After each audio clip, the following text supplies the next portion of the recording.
So the last thing we're going to look at here is an idea called a complement, where the fundamental thought process behind complements is that sometimes it's easier to talk about events by weirdly not talking about them.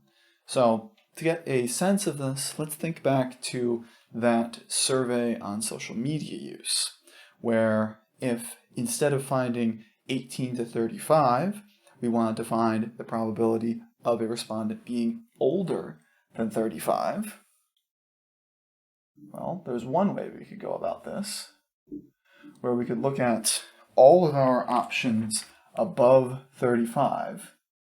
So we'd have 254, 195, and 58 for those other three categories, divided by 975 for probability of about 52%. And with this, there's a little bit going in there to get to that value, but what we can understand is in terms of the actual probabilities in question, that 52%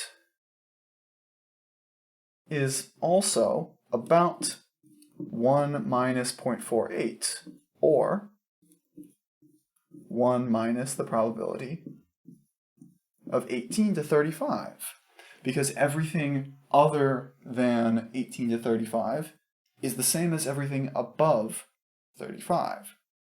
And this is what the complement means. When we're taking a complement of some event E, we are looking at the event in which E does not happen. That is, we're looking at the opposite of E. We're looking at everything else.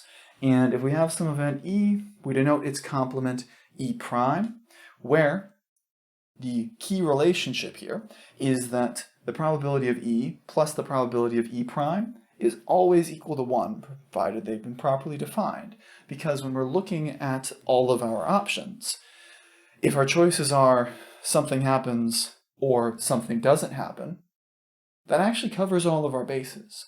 And events that are guaranteed, something or something not, in this case, have to have a probability of 1.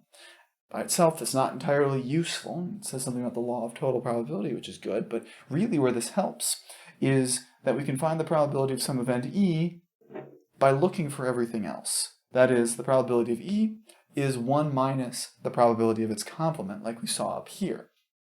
So, if we wanted to find the probability of getting a 3 on a dice roll, we could instead look at everything but 3. That would be 5 options out of 6 to get the remaining 1 out of 6. Now there it's not really useful, and even here it's not great, but we'll see later on that as we go further with these probabilities and as we get more complicated events, there will be more use for this to be able to figure out what we need. That, for example, if we want to find all but 1, it can be easier to find none instead. But anyway, we're still a little bit away from that, so we'll finish with a simpler example drawing back on that race data from earlier.